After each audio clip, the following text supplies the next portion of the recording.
बॉलीवुड में कब और कैसे आना हुआ? अभी अगर मैं अपनी कहानी ए से लेकर जेड तक सुनाने के लिए जाऊंगा तो सर तो 9 घंटे भी कम पड़ेगा। मतलब आपका ऐसा कोई ड्रीम नहीं था कि मुझे ये काम करना नहीं ही नहीं करना है? फिलहाल कुछ भी नहीं था। पहली बार तो मैंने अच्छी तरह देखा। तो आपने उनके साथ कितनी फिल्में मतलब मेकअप में की होंगी? विदाई, जुदाई, शादी के बाद, जय विजय, परिचय। रेखा जी के साथ आपका क्या किस्सा अब है? हुआ तो देखा तो व्हाइट कुर्ता, व्हाइट पजामा, व्हाइट दुपट्टा, केक, रेखा जी और बाल गिरने से खुशबू ही खुशबू। माधुरी दीक्षित आपसे घर मिलने क्यों आई थी? वो मेरे को बहुत मानते थे। उनकी वजह से मुझे बहुत बिल्डअप मिला था। एक स्टार और है जी जूही चावला। बहुत जूही जी बहुत प्यारी है। आज भी प्यारी है वो। तभी तो स्टार बने हुए जी। हैं ना सर। एक स्टार है बॉलीवुड का सबसे बड़ा स्टार, जी लोग उसे शाहरुख खान कहते हैं। आपके साथ उन्होंने एक फिल्म करने के लिए पहले हाँ बोला, जी फिर ऐसा क्या हुआ डिस्कस के बाद कि कुछ टाइम बीता और उन्होंने फिल्म करने से मना कर नेक्स्ट डे मैं और सिर्फ शाहरुख जी दिया? रात को 10:30 बजे एक राउंड टेबल पे बैठे थे ये कहाँ की बात है, सेट की या घर की? सेट पे सेट कमालिस्तान पे। पे बैकअप के बाद में। उन्होंने कहा now you narrating the subject. एक डायरेक्टर है जी आपके साथ, उनकी बहुत अच्छी मतलब जर्नी रही, आप उनके साथ काफी जुड़े जी पहले। प्रकाश मेहरा ओ, लेजेंड रहे, आपने उनके साथ काम किया। फिर एक ऐसा वक्त आया कि उन्होंने आपको लेकर एक फिल्म अनाउंस किया। ओके ऑडियंस को हमें बताइए उस फिल्म का नाम और कब मुहूर्त हुआ था, जी। फिल्म क्यों नहीं बनी? ओके। तो प्रकाश जी से मेरी मुलाकात हुई जावेद जाफरी के थ्रू। उस वक्त तक क्या है आपका सिचुएशन था कि मतलब आपको लगा कि अब मैं डायरेक्टर बन चुका सर मुझे लगा मैं हूं? एक नाम और जुड़ा है आपके साथ जी बहुत प्यारा नाम है, काफी बड़ी फिल्म भी हमने भी उनकी फिल्में देखी। राकेश रोशन। इस तरह मैं राकेश जी के साथ में फिल्में की उत्कर्ष, कुंदबरी मां, किशन कन्हैया, काला बाजार, खेल की तो आपने फिल्मों में तो बहुत सारी मेहनत कर ली, फिर फिल्में भी कर ली, एज ए डायरेक्टर भी किया आपने, मेकअप मैन भी किया, तो फिर वहां से छोड़ के आपको टीवी शो में क्यों आना?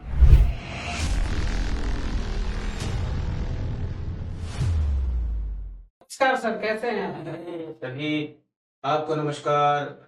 आप सबको आदाब अर्ज़ नमस्कार, सत श्री अकाल, जय हिंद, जय महाराष्ट्र। I am fine.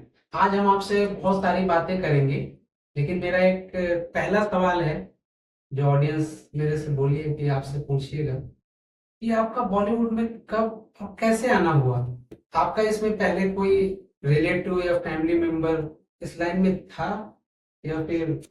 देखिए अभी अगर मैं अपनी कहानी ए से लेकर जेड तक सुनाने के लिए जाऊंगा तो सर तो 9 घंटे भी कम पड़ेंगे क्योंकि लंबा सफर क्योंकि है। आपकी जर्नी तो बहुत लंबी रही ये है। बहुत लंबी है।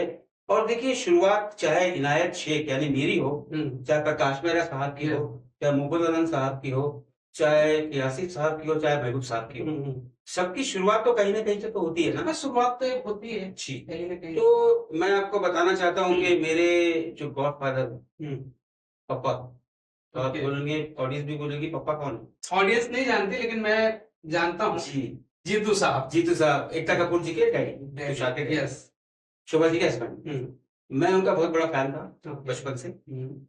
जब वो पिक्चर में गाने में जो भी कपड़े पहनते थे मैं वो कपड़े पहनता था, नाचता था। अच्छा। तो मुझे जब 9th या 10th में मैं था तो मुझे बहुत शौक था। तो मैं जीतू जी को कहाँ कांटेक्ट करूँ, मेरा तो फिल्म लाइन में आने का इरादा नहीं था, अच्छा। लेकिन मुझे जीतू जी को देखना था।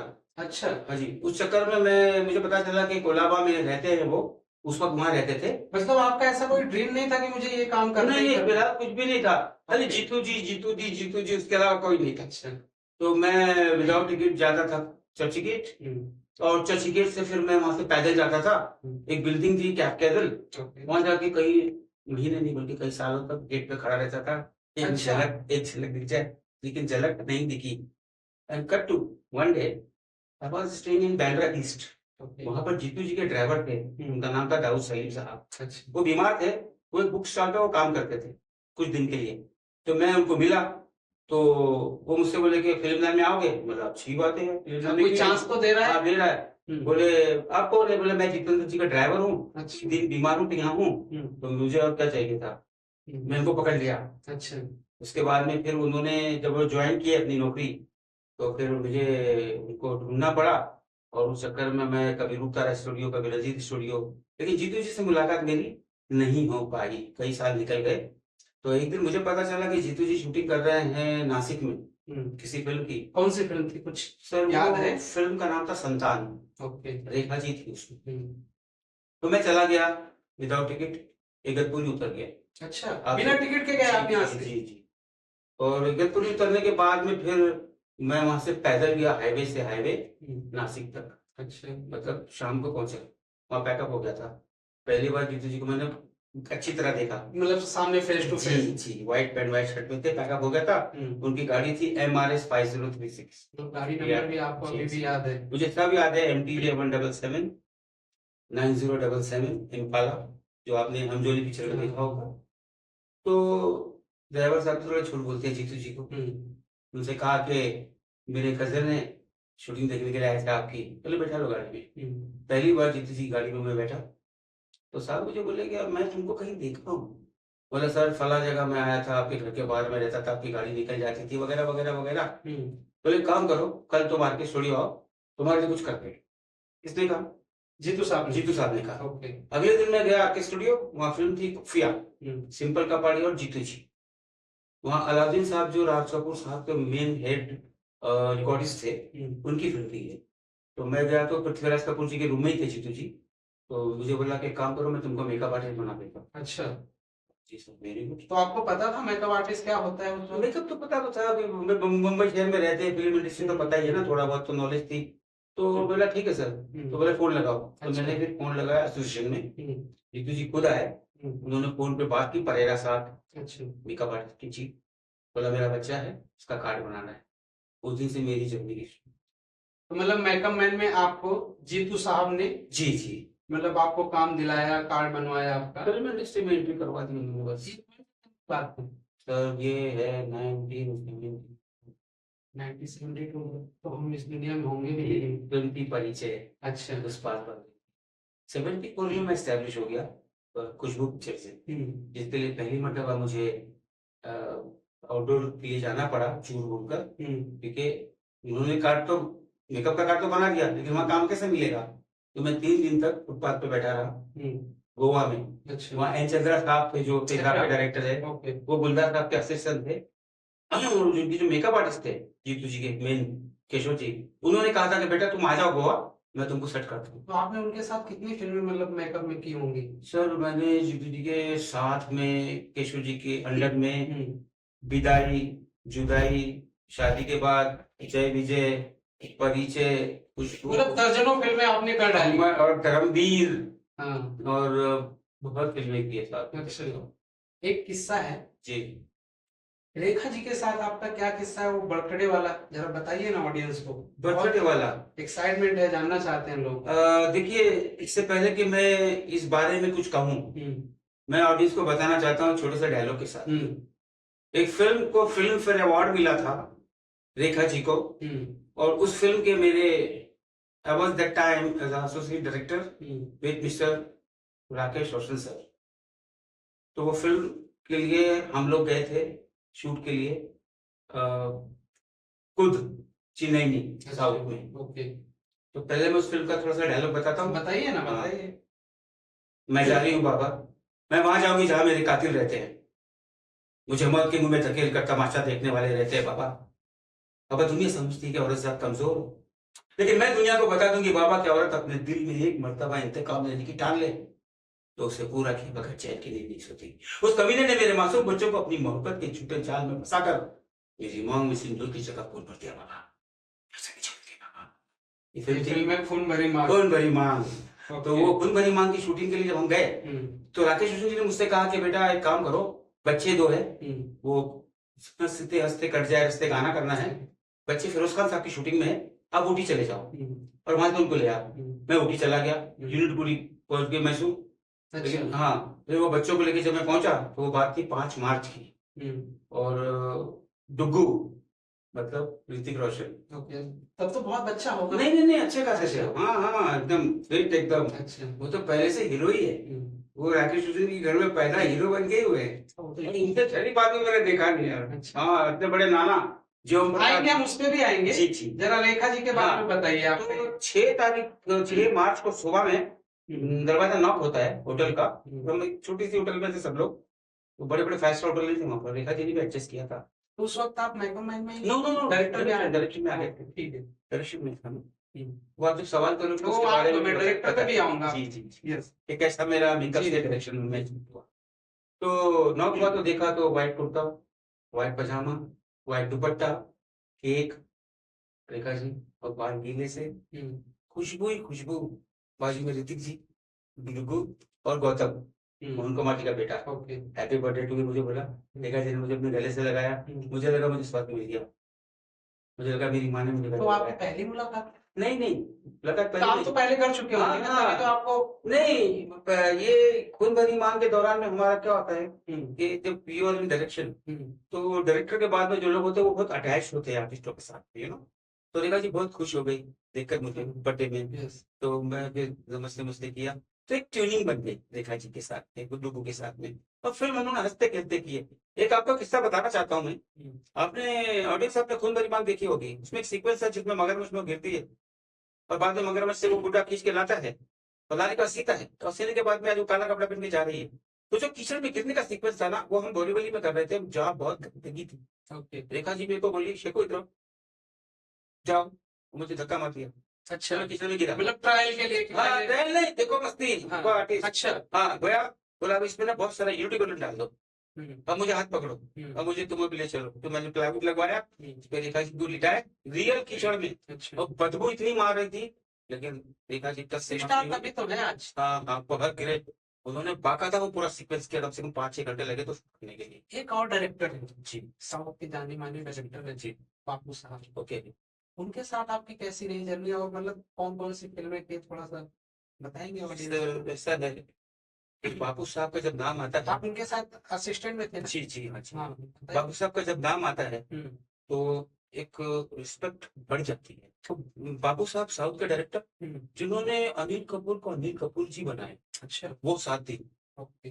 तो एक फिल्म थी मोहब्बत, जो फिल्म को प्रोड्यूस किया था अरुणा ईरानी जी के भाई ने, इंद्र कुमार जी ने अच्छा। और अशोक ठाकरिया जी ने। अशोक ठाकरिया जी वो है जिन्होंने पूनम देवान से शादी की, पूनम जी से। ओके।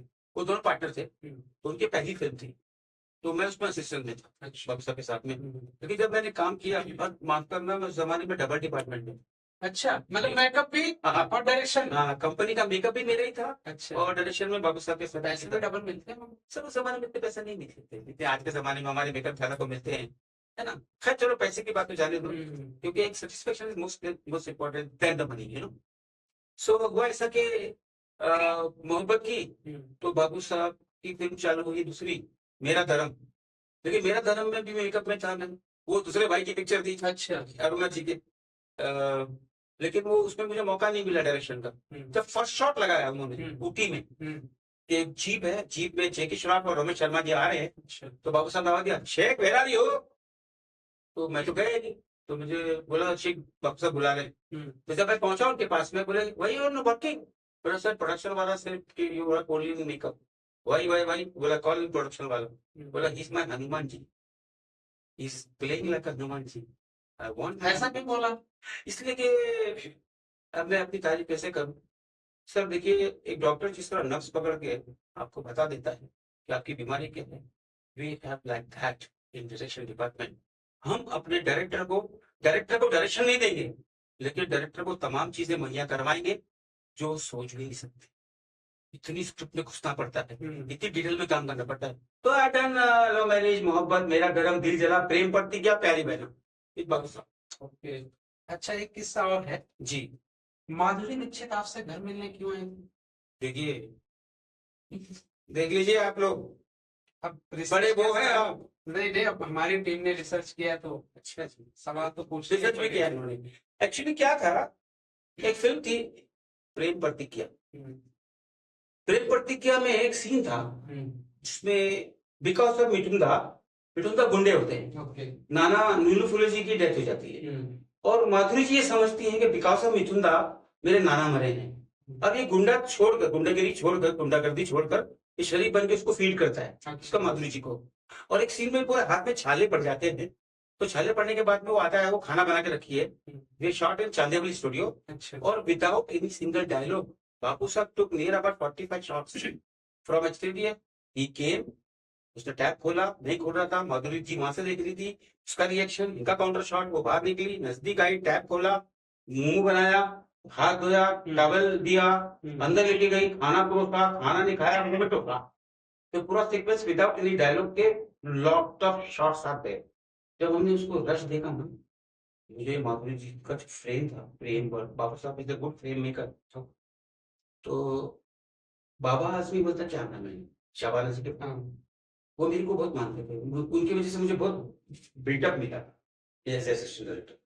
तो मैंने माधुरी जी को फोन किया, वो जेबी नगर में रहती थी। बोला एक सीन देखा है, मेरी पूरे करियर में I love Meena ji, I love Madhuri ji, I love Madhubala ji, Saira ji, Kanan Kaushal ji वगैरह वगैरह। बोला उससे कम नहीं है आप। क्या बात कर रहे हो, मैं अभी आ रही हूँ। और एम्बेसडर गाड़ी में उनकी मम्मी, डैडी, उनके भाई और मदरी, they came to my place in Bandra-East, crowded area था। हम लोग मिडिल क्लास में रहते थे। तभी आप बैंड्रा में रहते थे? Bandra-East में रहते थे, बिल्कुल स्टेशन के पास में। अच्छा। और मुझे साथ में लिया और फिर हम बोनी कपूर जी के स्टूडियो गए, वो एन चंद्रा जी इसमें एडिटर थे। उसने सीन देखा, उसने मेरे तरफ लुक दिया, बोला you have a good judgement about this. तो उसके बाद राम लखन थी बन रही थी, शायद शोभाजी ने भी देखा होगा। फिर एक तरफ ये पिक्चर आ गई, एक तरफ राम लखन आ गई, माधुरी दीक्षित स्टार। एक स्टार और है जी, सुना है आपका हाथ पकड़कर लेकर गई और एक कमरे में भेजा कि जाओ आप मिलकर आओ, जूही चावला। ये आपको इस तरह की इंफॉर्मेशन किस कहाँ से किससे मिली की है? कहानी जरा बताइए हमें। अच्छा जी, क्यों भेजा था उन्होंने? जी जी जी, क्या रीजन था? ओके। अभी आप ही बता सकते हैं, बताइए। एक फिल्म बन रही थी तलाशी, डायरेक्टेड बाय तुलसी राम से, हॉरर शो के, मतलब इंडिया के सबसे बड़े हॉरर डायरेक्टर। उस पिक्चर में मुझे बहुत मौके मिले, उन्होंने दिया काम करने का, and I was very close to जूही जी, जैकी, ओमपुरी, परेश रावल जी, मुकेश खन्ना जी और वगैरह वगैरह। तो हम लोग जब टाइम नहीं होता था हम लोग बैठ के बातें करते थे। तो कभी वो कुछ कहानी वानी सुना देता था। वो जीवी जी बहुत प्यारी है यार, आज भी प्यारी है वो। प्यारे लोग तभी तो स्टार बने हुए हैं ना सर। तो मुझे बोला कि काम ये समझे कि उनको अच्छा लगा। तुम मेरे की शूटिंग चल रही थी फिल्मिस्तान स्टूडियो के 4 नंबर फ्लोर पे, तो मुझे बोले तुम वहीं आ जाओ, वो सलमान का कहानी सुनाते हैं। अच्छा, सलमान खान? हाँ जी हाँ, मैं और सलमान कर रही है इस पिक्चर को। अच्छा। तो मैं पहुंच गया फिल्मिस्तान स्टूडियो, तो मेरे का कुछ गाना वाना चल रहा था। तो जूही बोली शिकू आ गए आप? बोला जी हाँ चलो। हम दोनों ने हाथ पकड़ी और लेके नौकिया टक टक टक टक टक दरवाजा खोला, चलो हाँ देखो किसको लाए हो साथ में, मेरे भाई हैं, डायरेक्टर है नाशिक। तो मुझे देख के बोले you are with Shashilal Nair. मतलब ओके बैठो बैठो बैठो। बोला हम बहुत अच्छा सब्जेक्ट है वगैरह वगैरह। तो तक शॉर्ट में बुलाने आए जूही को, तो जी बोली आप बात कर लो। तो सलूमी को बोले कि मुझे कोई इतराज नहीं तुम्हारे साथ काम करने में, जूही है तो मुझे प्रॉब्लम नहीं है, लेकिन 2-3 साल तक मेरा बहुत टाइट चल रहा है शेड्यूल, तो थोड़ा वेट कर लो तो आई डू। मतलब आपसे मतलब डिस्कस हुआ? हाँ हाँ, ये नेवर डेड नो। आज तक हिंदुस्तान के बॉलीवुड में आप जानिए कोई भी सिंगल एक्टर ऐसा नहीं है जिन्होंने मुझे ना बोला हो। लेकिन सर ये डेस्टिनी जो होती है ना, वो जब तक उसकी इजाजत ना हो आप उतने मुकाम पर नहीं जाते। एक स्टार है बॉलीवुड का सबसे बड़ा स्टार जी, लोग उसे शाहरुख खान कहते हैं। आपके साथ उन्होंने फिल्म करने के लिए पहले हाँ बोला जी, फिर ऐसा क्या हुआ डिस्कस के बाद कि कुछ टाइम बीता और उन्होंने फिल्म करने से मना कर दिया? नहीं उन्होंने मना नहीं किया। अच्छा, तो आप भी बताइए मैं बताता क्या हूँ। रीजन है इसके पीछे? एक फिल्म बनी थी तजुर्बा।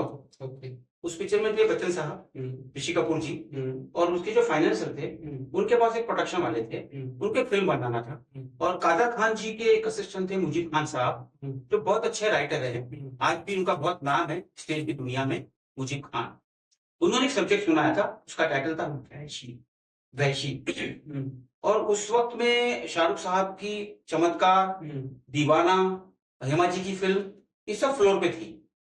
और हल्का हल्का उनका नाम है ना सब पक रहा था, जैसे कोई अच्छा खाना बनाने से पहले पकता है ना, ये सब पका जा रहा था। अच्छा। अब लोग ये नहीं थे कि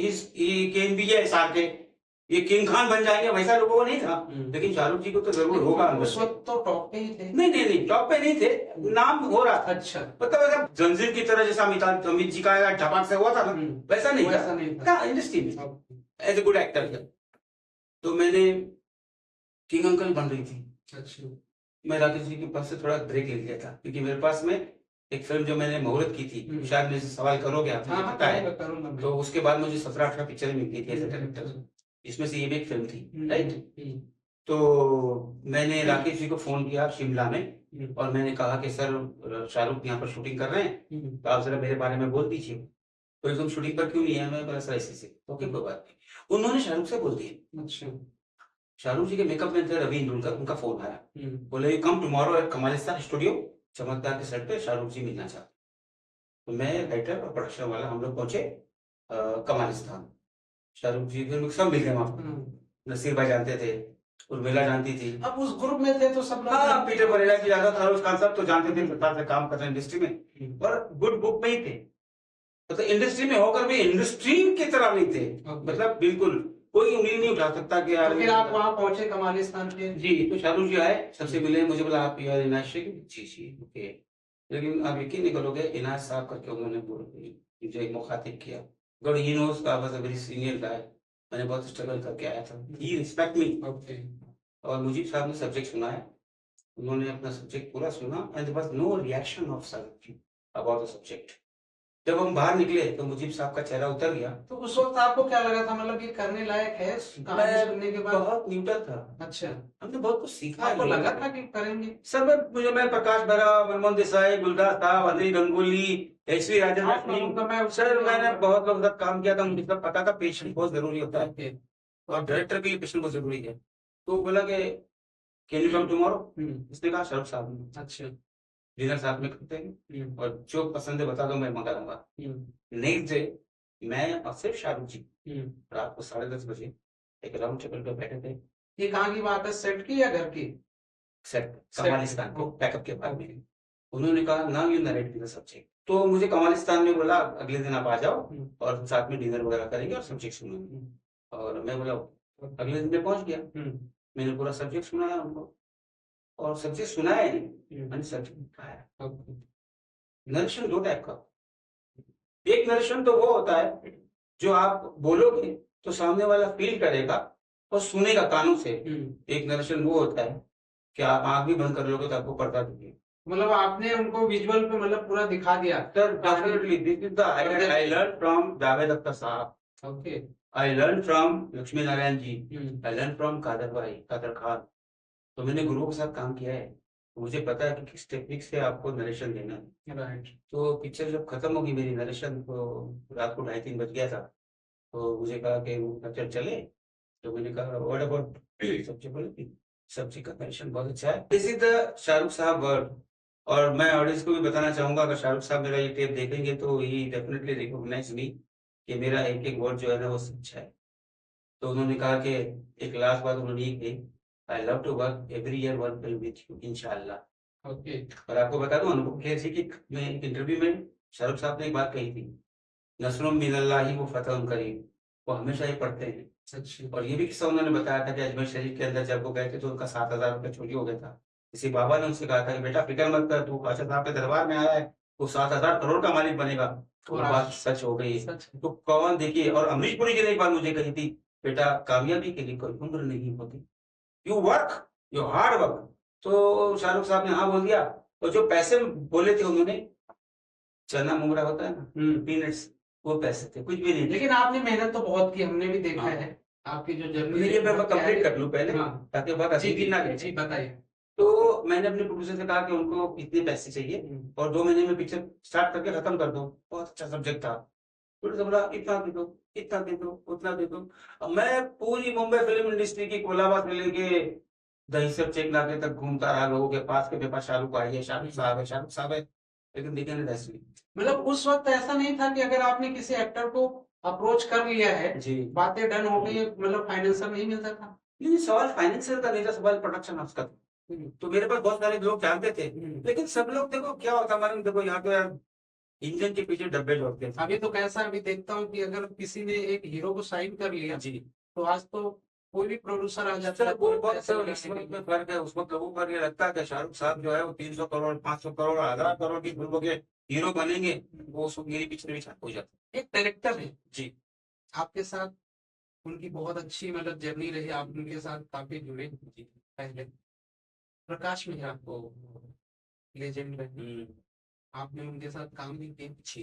फिर एक ऐसा वक्त आया कि उन्होंने आपको लेकर एक फिल्म अनाउंस किया। ओके, ऑडियंस को हमें बताइए उस फिल्म का नाम और कब मुहूर्त हुआ था, वो जी। फिल्म क्यों नहीं बनी? ओके, इससे पहले कि मैं प्रकाश मेहरा जी के इस सफर के बारे में बताऊं, प्रकाश जी का एक डायलॉग है, एक लाइन है, जी बताइए। जो तमाम उन लोगों के लिए है जो मुंबई शहर में आते हैं, स्ट्रगल करते हैं। स्ट्रगल सभी करते हैं, नवाजुद्दीन सिद्दीकी साहब ने भी स्ट्रगल किया होगा, प्रकाश मेहरा जी ने भी स्ट्रगल किया होगा, आज मेरे सामने जो असिस्टेंट डायरेक्टर खड़े हैं भाई लोग, सब लोग सब स्ट्रगल ही कर रहे हैं, है ना। आप भी स्ट्रगल कर रहे हैं, कैमरामैन दादा भी स्ट्रगल कर रहे हैं, ये जो आपकी सब 50-60 आदमी जो टीम आपने लाई है यहाँ पर, सब स्ट्रगल करके आए हैं। तो प्रकाश मेहरा जी का डायलॉग था कि मुंबई में आने वालों की किस्मत या तो पत्थर के नीचे होती है या पत्थर के नीचे। हवा का हल्का सा झोंका आता है, पत्थर हट जाता है और किस्मत चमक जाती है। मगर कुछ बदनसीब लोग ऐसे होते हैं जिनकी किस्मत पत्थर के नीचे होती है, उन्हें नाउम्मीद नहीं होना चाहिए, क्योंकि मुंबई जो है वो समंदर के किनारे पे एक तेज हवा का झोंका आएगा, पत्थर हट जाएगा। क्या बात, राइट। तो प्रकाश जी से मेरी मुलाकात हुई जावेद जाफरी के थ्रू। अच्छा।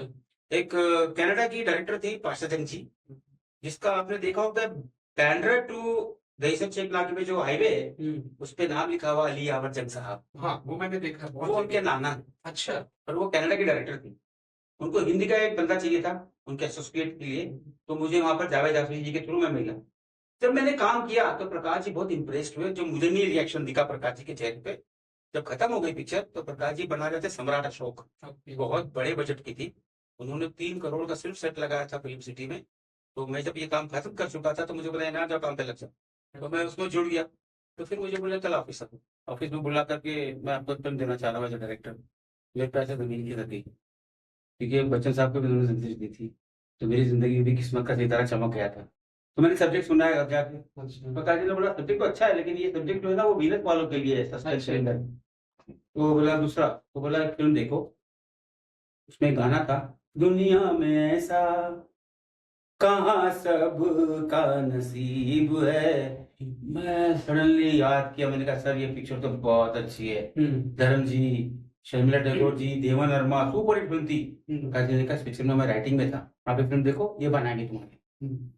तो हमने खुद घर के जो हमारे राइटर थे रवि कपूर साहब, उनको हायर किया, हमने पूरी पिक्चर रेडी की। और उसके बाद फिल्म सिटी में 1994 में 2 मुहूर्त हुए। एक मुहूर्त हुआ राजकुमार साहब का और करिश्मा कपूर के, राजकुमार साहब के बेटे का, पूर्व राजकुमार, और करिश्मा कपूर जी का। और दूसरा मुहूर्त था मेरा लिफाफा, और फिल्म का नाम लिफाफा था, स्क्रीन में डबल पेज आया था। अच्छा। उसके बाद मैंने 17 पिक्चर साइन की थी। उस वक्त तक क्या आपका एक्सप्रेशन था कि मतलब आपको लगा कि मैं डायरेक्टर बन चुका? सर मैं लगा कि मैं अरबोपति बन जाऊँ। अच्छा जी, हॉलीवुड तक पहुंचा हूँ। तो प्रकाश मेहरा जी के हाथ लगने के बाद तो बच्चन साहब कहाँ से कहाँ निकल गए ना, क्योंकि बच्चन साहब पहले डायरेक्टर थे। फोटो देखा मैंने जी जी, इस फ्रेम में, मतलब अमिताभ बच्चन साहब, राजकुमार साहब, आप, प्रकाश मेहरा जी, सब लोग। तो मुहूर्त का ही फोटोग्राफ। अच्छा, वो मुहूर्त का है। तो वो अमित जी जब आए थे ना, तो बताऊं, मैं आता हूँ, अमित जी पे भी आऊंगा, इस कहानी पे मैं आऊंगा। Okay okay. तो मतलब उनके साथ काफी आपका रिश्ता अच्छा रहा, मतलब काफी लंबा टाइम तक रहा, लेकिन क्या हो गया, देखिए डेस्टिनी की बात आती है। हम लोगों ने मुहूर्त कर लिया, पिक्चर की शूटिंग की प्लानिंग कर ली, तो उसमें अमित जी और राजकुमार साहब गेस्ट अपीयरेंस थे। एक ट्रेन सीक्वेंस था जिसमें 3 आर्टिस्ट थे, जैकी श्रॉफ जी, प्रकाश और अमिताभ बच्चन जी और राजकुमार जी। चाहो तो मैं 2 लाइन बता दूं? बताइए, चलिए बताइए। यार बड़े दिन बाद मिला, चाय पिला या पान खिला, अल्लाह तुझ पे खुश होगा जीसस और राम करेंगे भला।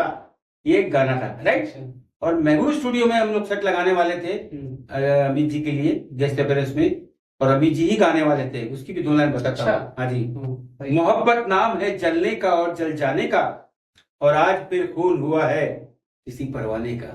क्या बात। हमने माना हंसी है वो जमाने की निगाहों में, दिलों को जीतने का फन भी है उनकी अदाओं में। बोरा से क्या है मतलब ऐसे बादल के छाने का, और आज फिर खून हुआ है किसी परवाने का।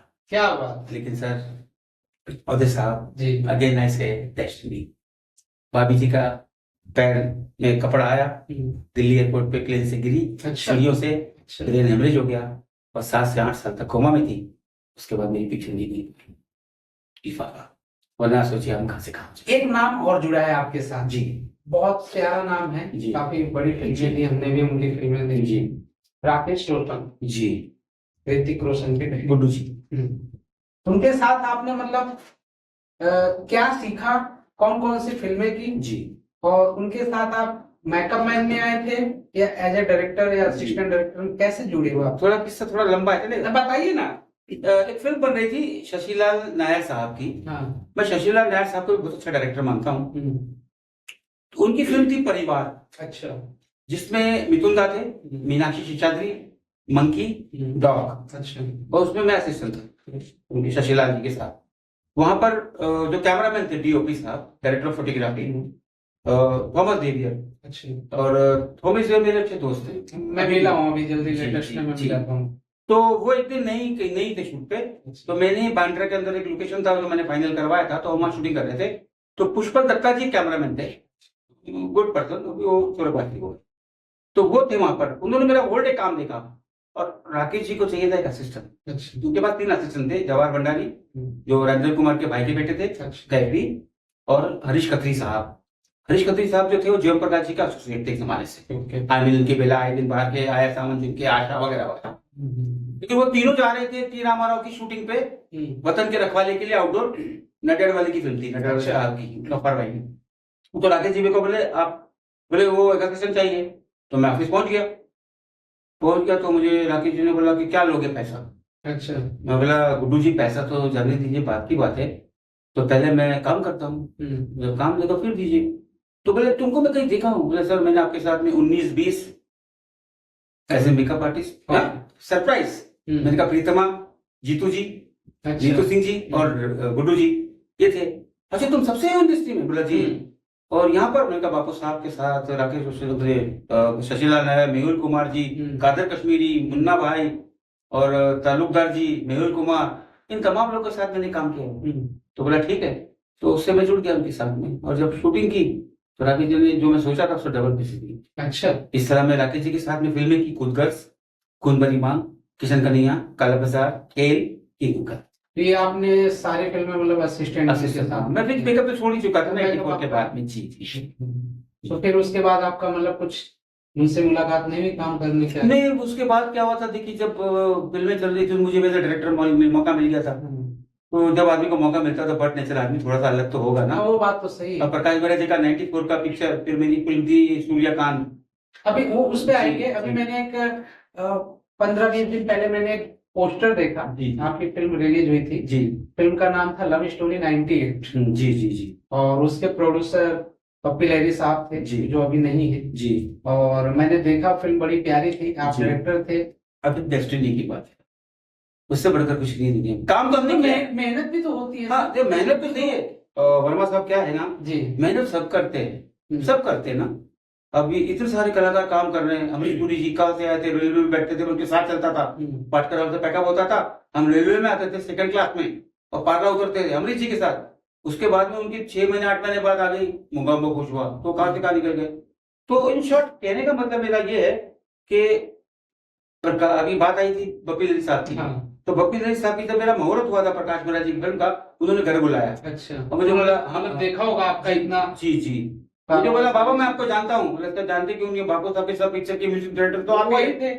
और जो बैकग्राउंड म्यूजिक होता था उस समय, अभी तो डिजिटल का जमाना है ना, बटन दबा काम होता है, जमाने में ऐसा नहीं होता था। साउंड अलग होता था, फिल्म अलग होती थी। अच्छा। आपको ऐसा मार्क करके 3 क्रॉस मारना पड़ता था, तो सारा बैकग्राउंड के मार्क मैं करता था। तो बप्पी दा ने मुझे देखा है वहां पर, बोला I want to give an film to you.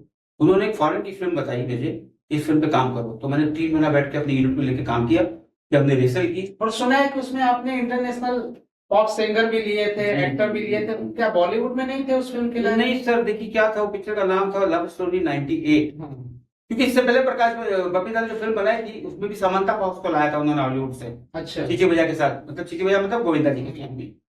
तो इस फिल्म में हम लोग जब शूटिंग के लिए गए तो एक अपाची इंडियन, मतलब वर्ल्ड में वो वाहिद पॉप सिंगर है जिनकी वजह से कट बाल आते थे वैसे, छोटे से बाल मिलिट्री कट होता था। वो देन किसकी है? अपाची कट बोलते थे जी हाँ। अपाची जी ने उसमें गाना गाया लंदन में। और एक आर्टिस्ट थे after Michael Jackson, boy George. अच्छा। तो बॉय जॉर्ज साहब ने गाया भी था, और हमने जेनिथ जिसको लंदन में उसको शूट भी किया था। उसके बाद हम इंडिया में, हमारे भारत में इसके साथ में शूट किया हमने अपाची में के साथ में। तो दोनों एक्टर भी थे, जया प्रदा जी थी, सिद्धार्थ धवन थे, डेविड धवन और के भतीजे अनिल धवन जी के बेटे, और शताब्दी रॉय थी, बंगाली क्वीन, जो आज MP हैं वहां पर 3 बार 4 बार से, श्वेता मेनन, किरण कुमार जी वगैरह वगैरह। तो बहुत अच्छी फिल्म बनी थी। हमने सिक्किम में शूट किया, लंदन में शूट किया, लेकिन क्या हुआ जब फिल्म कंप्लीट हो गई उसके बाद टाइटल था लव स्टोरी 98। तो प्रकाश जी अपने बबीता के जो फादर थे वो बीमार हो गए, काफी साल लग गया उसमें। फिर बाद में आहिस्ते आहिस्ते दादा लंदन जाना, अमेरिका जाना, दादा तो इंटरनेशनल एक्टर स्टार है वो, तो वो डिले होते होते एक लंबा अर्सा निकल गया। नहीं तब दादा का आखिरी वक्त था, तो उनको याद आया, अच्छा हाँ, बोला यार वो बच्चे ने एक फिल्म बनाई थी मेरी, वो फिल्म को रिलीज करो। उन्होंने अपनी फैमिली को बोला, हाँ बच्चों को, हाँ रेमा को, रेमा हमारी प्यारी रेमा और चित्रानी भाभी जी और हमारा पप्पा ने दिया वेरी गुड बॉय, बहुत अच्छी परिवार है इनको, और ऊपर वाला हमारे बबीता को स्वर्ग में जगह दी। आपने फिल्मों में तो बहुत सारी मेहनत कर ली, फिल्में भी कर ली, एज ए डायरेक्टर भी किया आपने, मेकअप मैन में भी किया, तो फिर वहां से छोड़ के आपको टीवी शो में क्यों आना पड़ा? देखिए प्रकाश बिरा जी की फिल्म मोहब्बत नहीं बनी, बबीता की डिले हो गई। एक फिल्म थी मेरी सूर्यकांत, हाँ करम जी, सूर्यकांत देखिए मैंने, आऊंगा उस पे भी आऊंगा, बहुत अच्छी लोग थे। वो फिल्म किसी वजह से, बिजनेस की वजह से आगे पीछे होती रही, बच्चे बड़े हो रहे थे, कॉलेज जाने लगे थे, काम तो चाहिए ना आपको। तो सडनली मुझे एक मोती सागर जी के वहां से कॉल आता, अच्छा कि आपको बड़ौदा आना है। First time I always I work with Ramsay's Zee horror show, मैंने 2 एपिसोड डायरेक्ट भी किया है। अच्छा, उनके पूरे परिवार में ना I am only person who direct Zee horror shows 2 episode. उसके बाद मैं चला गया, then I done Dharamveer NDTV, Jai Shri Krishna Colors, Mahavir Hanuman Colors, Aladdin DTV, Meera NDTV, line लग गया। फिर अरुणा जी ने बुलाया, अरुणा जी के 2-3 शो किए, धीरज कुमार जी ने बुलाया, उनके शो किए, तो फिर 15-16 साल यही निकल गए जी। एक नाम आपके साथ और जुड़ा है, मैंने अभी लेटेस्ट में उनके साथ आपका इंटरव्यू भी देखा, जी, मुकेश खन्ना साहब जी। कैसे मिले, कहाँ से शुरुआत हुई? आप उनके साथ सबसे पहले मेकअप में जुड़े, फिर आप उनके साथ एज ए डायरेक्टर जुड़े, फिर आप उन्हें डांस सिखा रहे हैं, अच्छा तब आपको क्या क्या आता है, मतलब आप ही बताइए। उनके साथ फिर आर्यमान में आपको उन्होंने एपिसोड डायरेक्टर भी किया। जी। एक्चुअली मुझको भैया जो है, मतलब मुकेश खन्ना जी, मतलब पितामा, बहुत ही सरल, बहुत ही सिंपल, बहुत ही अच्छे, मतलब पारिवारिक बंदे। जब उन्होंने इंस्टीट्यूट से वापस आए थे ना, उन्होंने एक ऐड किया था ब्रिलियांटो का, हम लोग ना थिएटर में ब्रिलियांटो का ऐड देखते थे। अच्छा, तो मुझे लगा कि अमिताभ बच्चन साहब तो अमिताभ बच्चन, ये बच्चन साहब के बाद, मतलब दिलीप साहब के बाद में अमिताभ बच्चन साहब, तो कंपैरिजन नहीं बोल रहा हूँ, दिलीप साहब एक मुकाम है, बच्चन साहब का भी एक मुकाम है। बोला अगर कोई एक और मुकाम बन सकता तो मुकेश खन्ना जी का बनेगा, क्योंकि आदमी मेरा बहुत जोश होता है, वॉइस बहुत अच्छी है। तो मैंने कोशिश किया कि कैसे भी जाके उनको ज्वाइन कर लूं, ज्वाइन कर लिया मेकअप में okay, as a personal makeup में। तो उनके साथ मैंने आखिरी संघर्ष, मतलब पहले खूनी नाम था, नरेंद्र बेदी साहब डायरेक्टर थे, तो खूनी, याददाश्त, टोनी, वक्त शहजादे, दर्द दिल, परवाज, रूही, ये तमाम पिक्चरें की। अनफॉर्चुनेटली ये हो गया कि वक्त उनका साथ नहीं दिया, अच्छा उनकी फिल्में नहीं चली और एक गैप आ गया। फिर वो महाभारत से रिज्यूम किया, तो I just send my brother, जो आज इस दुनिया में नहीं है, मोहम्मद शेख साहब, अच्छा वो उनके साथ 25 साल काम किए। तो मेरा सफर जो मतलब मुकेश जी के साथ रहा, बहुत ही घर जैसा संबंध।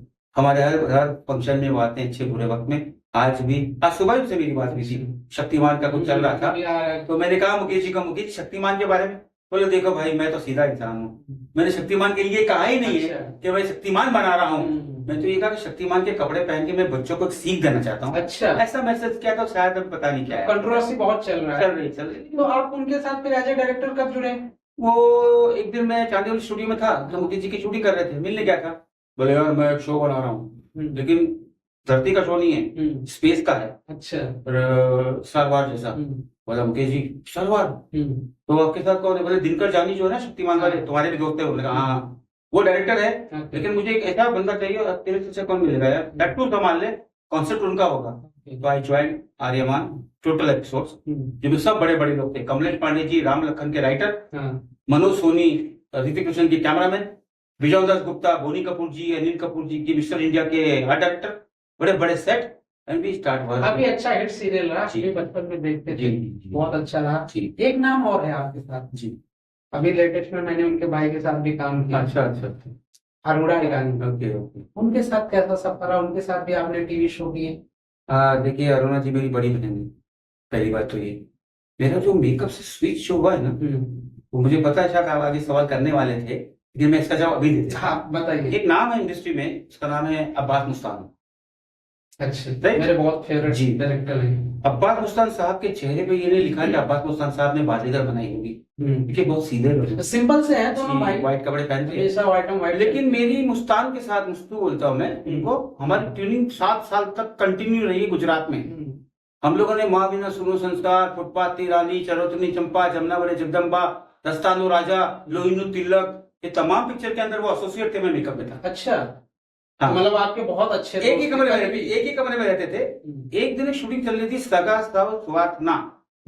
अभी सगा सव स्वार्थना मतलब तमें सबको तो समझ में आएगा कि सब जो रिश्तेदार है। गुजराती फिल्म? हाँ गुजराती फिल्म। अच्छा। उसमें एक सीन था, सीन ये था कि रक्षाबंधन का दिन है, रक्षाबंधन है, और अरुणा ईरानी जी जो है उनके 2 भाई थे, वो बचपन में उन्होंने शादी नहीं की, भाई को पढ़ाने लिखाने में जब बहुएं आ गई तो अरुणा जी को छोड़कर बच्चे लोग, भाई लोग जो है वो बहू के साथ चले गए।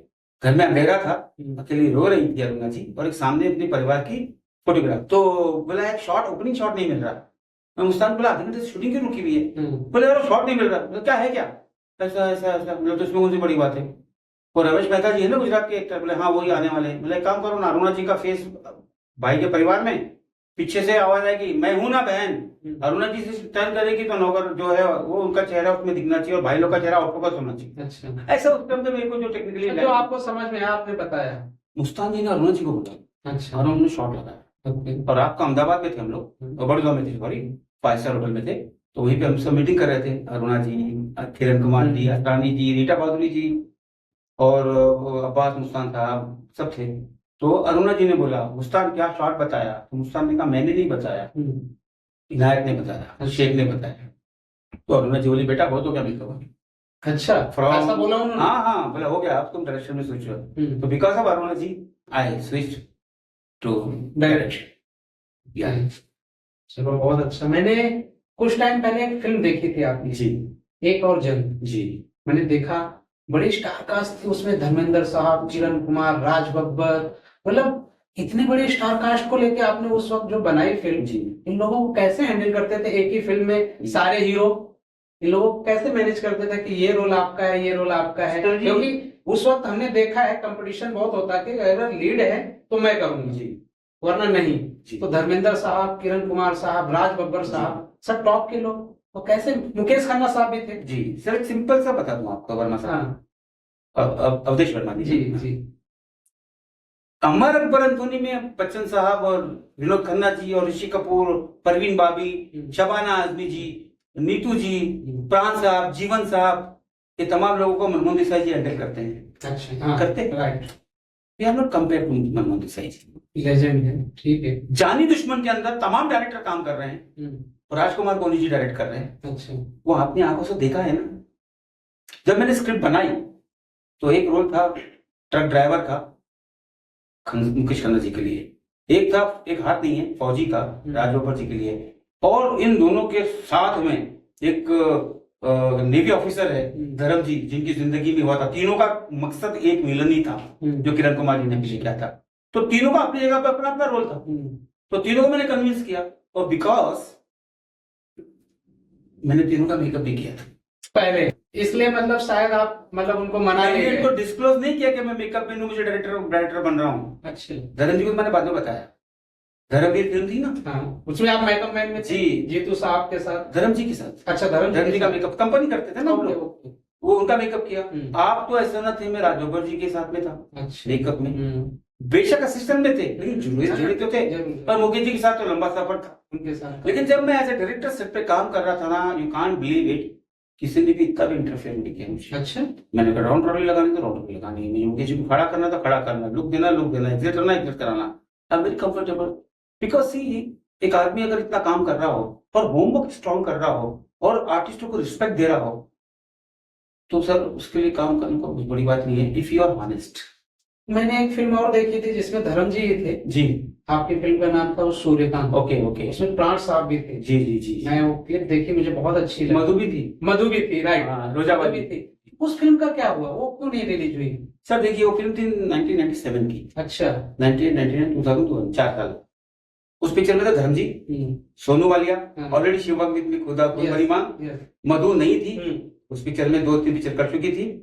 पहले को डायरेक्टर और थे, लेकिन वो डायरेक्टर साहब ने छोड़ दी थी पिक्चर। वो फिल्म छोड़ी तो कुछ बन चुकी थी। हाँ, 2-3 रील बनी थी, लेकिन 35 में बनी थी। अच्छा। तो बाद में जब मेरी प्रकाश महाराज जी का मुहूर्त हुआ था, तो मेरे दोस्त हैं आरिफ साहब, जो अच्छा। हमारे प्रोड्यूसर के बेटे, उन्होंने डैडी से कहा कि इनायत को ले लेते हैं। अच्छा। तो मुझे बुलाया उन्होंने, तो मैं बोला सर मुझे प्रकाश महाराज जी से पूछना पड़ेगा कि मैं फिल्म करूं नहीं करूं। तो प्रकाश जी ने बोला कौन है ये, तो राइटर कौन है? बोले बी.आर. शरद साहब है। बोले करो ना, कर सब जगह अच्छा है। अच्छा। परमिशन मिल गया वहां।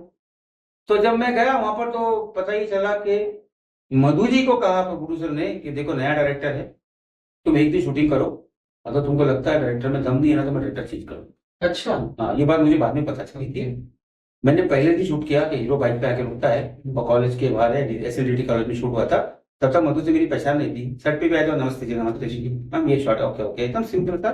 लंच ब्रेक हो गया शॉट लेने के बाद में, और प्रोड्यूसर साहब ने बोले क्या करूँ, पैकअप कर दूं?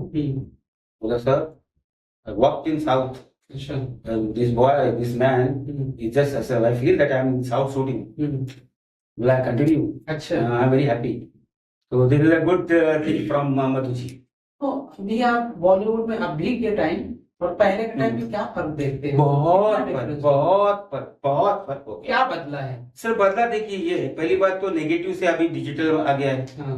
पहले बहुत मेहनत करनी पड़ती थी, पहले बहुत अंदर घुसना पड़ता था। बराबर। अब क्या होता है, ऊपर ऊपर का काम ज्यादा हो रहा है, ठीक है। तो पहले की पेचुनिटी में अभी भी फर्क है। पहले क्या था, एक परिवार की तरह काम होता था। अच्छा।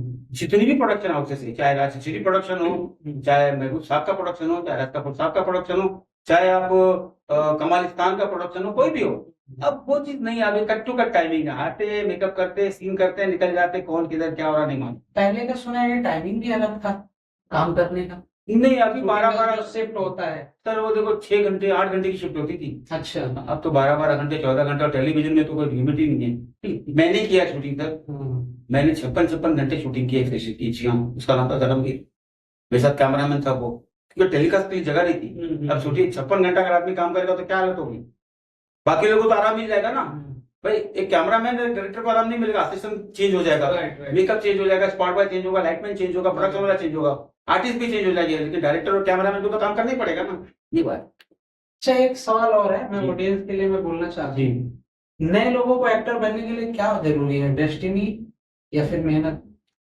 देखिए दोस्तों, डेस्टिनी तो चाहिए, वो तो चाहिए, वो आपके कर्म पर डिपेंड करता है कि जैसे कर्म होंगे वैसे ऊपर वाला सिला देगा, राइट। सबसे इंपॉर्टेंट बात है, आप हिंदुस्तान के किसी भी कोने में रहो, चाहे वो आप लड़का हो या लड़की हो या बच्चा हो, आप चाहे कैमरामैन बनने के लिए आओ, चाहे वो एक्टर बनने के लिए आओ, आपको अपनी होमवर्क करके आना पड़ेगा। बिगड़ होमवर्क के काम होगा नहीं।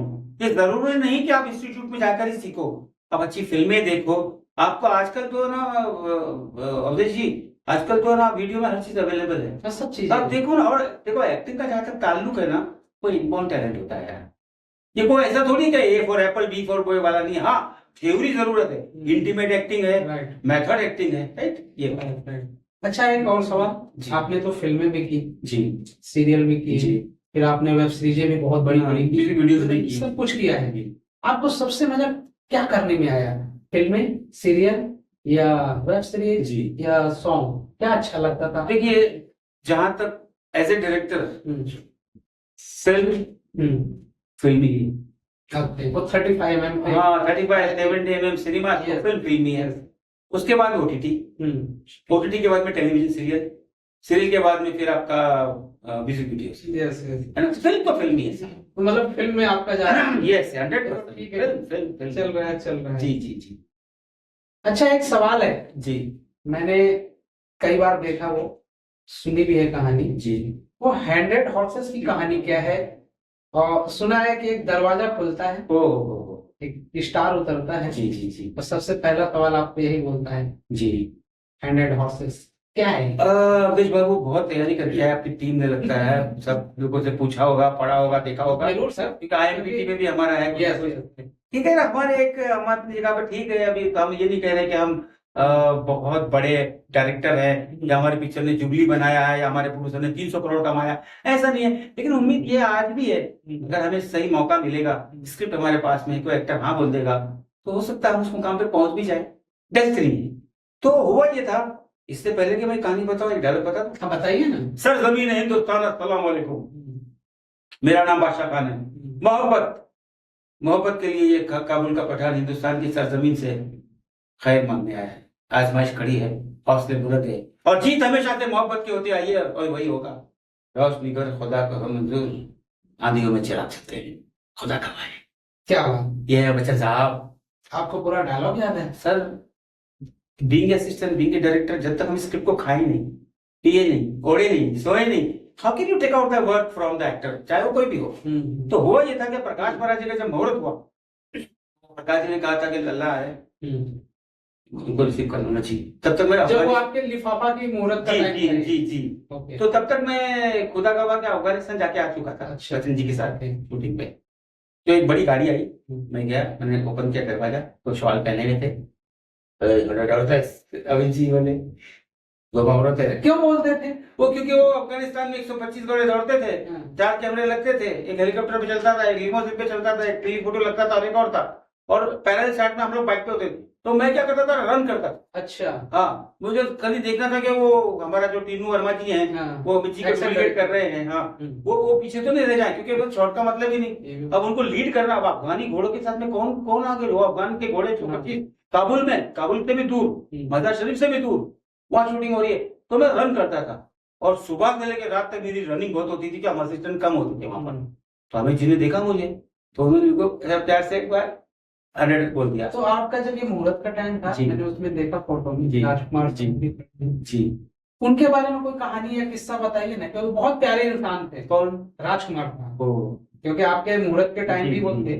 सर ऐसा था कि जब मुहूर्त हो गया था, हाँ। तो मुहूर्त के टाइम पे क्या था कि मैंने, प्रकाश जी का मुहूर्त तो अंदर था, राजकुमार जी की बेटा लॉन्च हो रहा था, करिश्मा कपूर जी थी, बार हमारा था। हमारे को कौन देखे, हम न प्रेस वाले हमें जानते, न कोई जानता, राइट।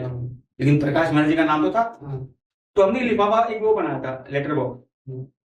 2 लड़कियां चल के आती है, छोटे कपड़े पहन के, मॉडर्न कपड़े, और वो लेटर डालती है अपने बॉयफ्रेंड के लिए। वो लड़के लोग अंदर ही होते हैं, वो लेटर बॉक्स खुल जाता है, और दे दे प्यार दे, दे दे प्यार दे का मैंने पूरा बैग बनाया था, वो बचता है। फोटोग्राफर टक टक टक मुहूर्त क्लिक करने लगे, अमित जी ने हमारे वो कंधे से पकड़ा, बोला हमारा डायरेक्टर तुम तो आ जाओ अंदर। अच्छा। तो वो फोटोग्राफ टाइम की है। तो राजकुमार जी मुझे देख के बोले, चली तरक्की करोगे, प्रकाश बाबू बहुत अच्छे डायरेक्टर है, तुम्हें मौका दिया है, तुम तरक्की करोगे, बहुत बड़ी बात। कट टू, मुझे एक फिल्म मिल गई, स्टोरी मैंने बनाई, राजकुमार साहब के लिए।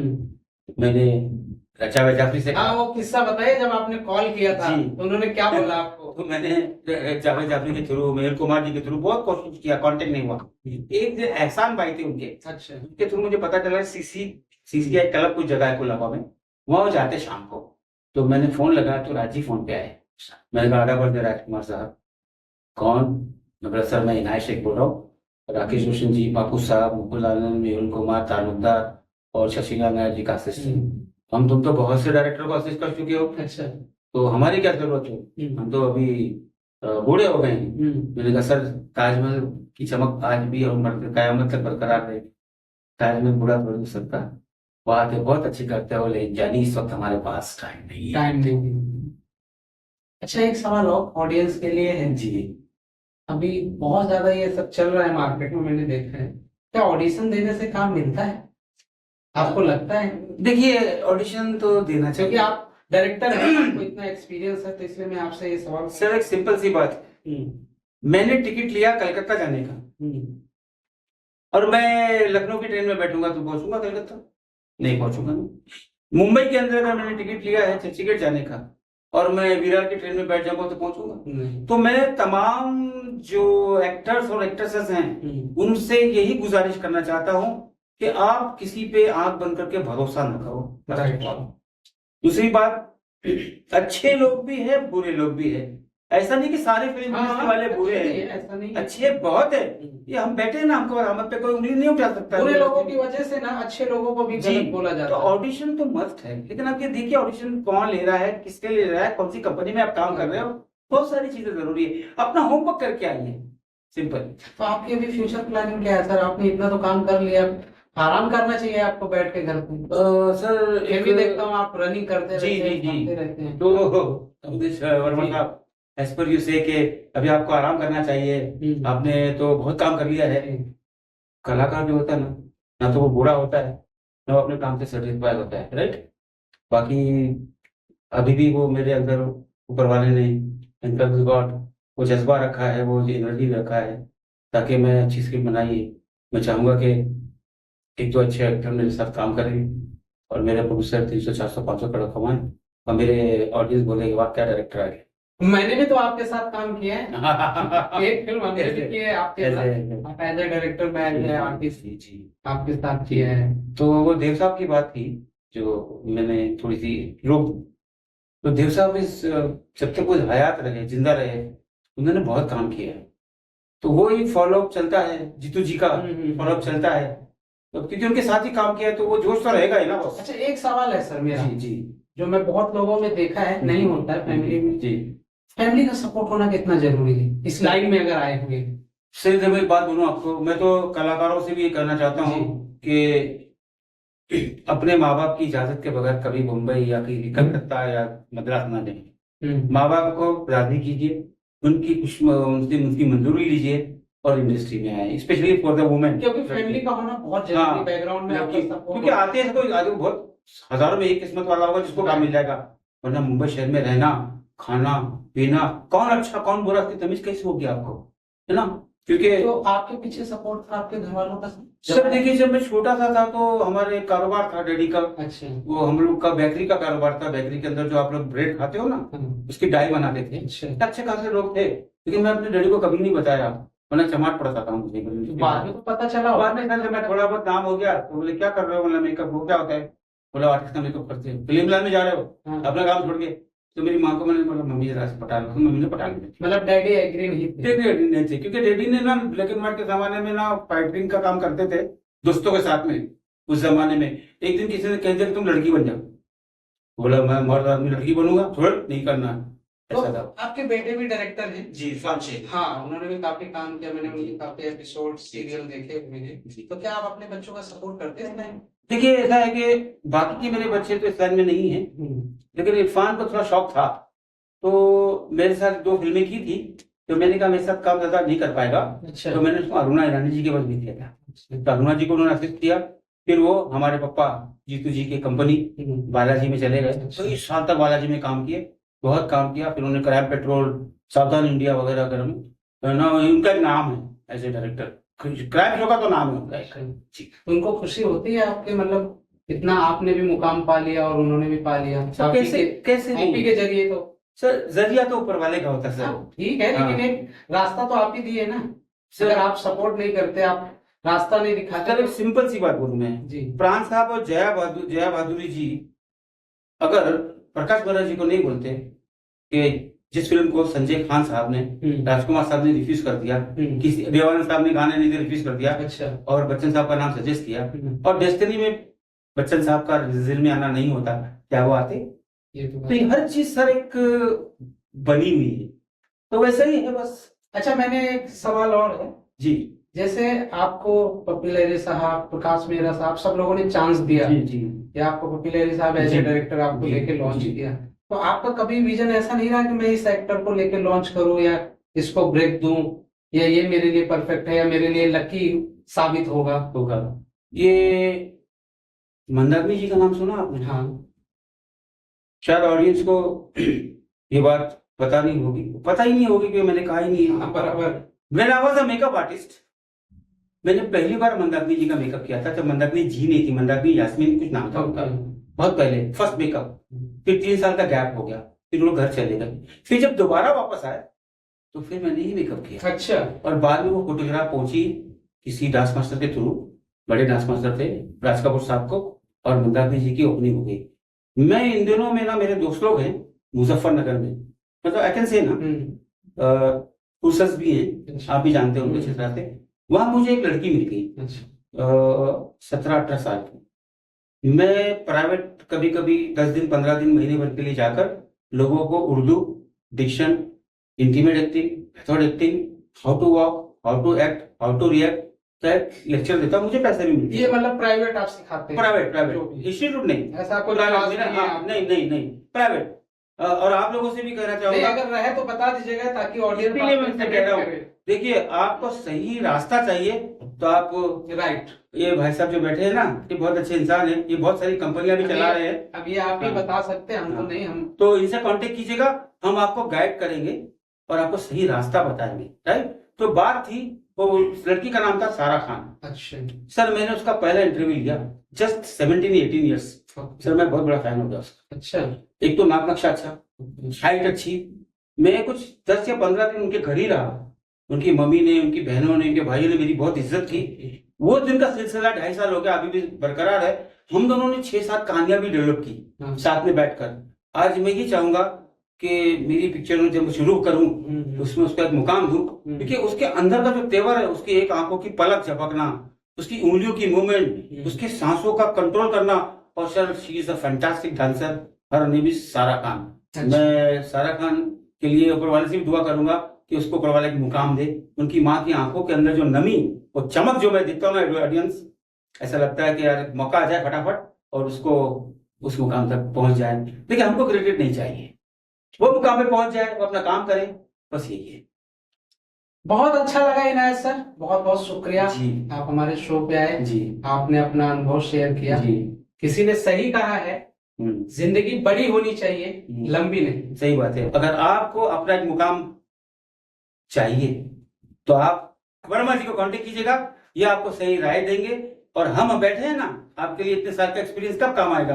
तो आप हमसे जुड़िए, और आपको कोई भी सवाल जवाब करने हैं, अगर आप मेरी कुर्सी पे बैठना चाहें आप बैठ सकते हो, क्योंकि यहाँ पर एक डायरेक्टर भी आएगा, प्रोड्यूसर भी आएगा, राइटर भी आएगा, फाइटर भी आएगा, संगीतकार भी आएगा, डांस मास्टर भी आएगा, डांसर भी आएंगे, सब आएंगे, प्रोडक्शन मैनेजर भी आएगा, ताकि उनका एक्सपीरियंस आप तक पहुंचे, ताकि आपको पता चले कि ये चमचमाती फिल्म इंडस्ट्री है, उसके अंदर वहां तक पहुंचने के लिए कितना दर्द, कितना जख्म खाना पड़ता है, राइट। सो मिलते हैं बहुत जल्द, और अस्सलाम वालेकुम, आदाब अर्ज़ है, सत श्री अकाल, जय हिंद, जय महाराष्ट्र, धन्यवाद। Thank you.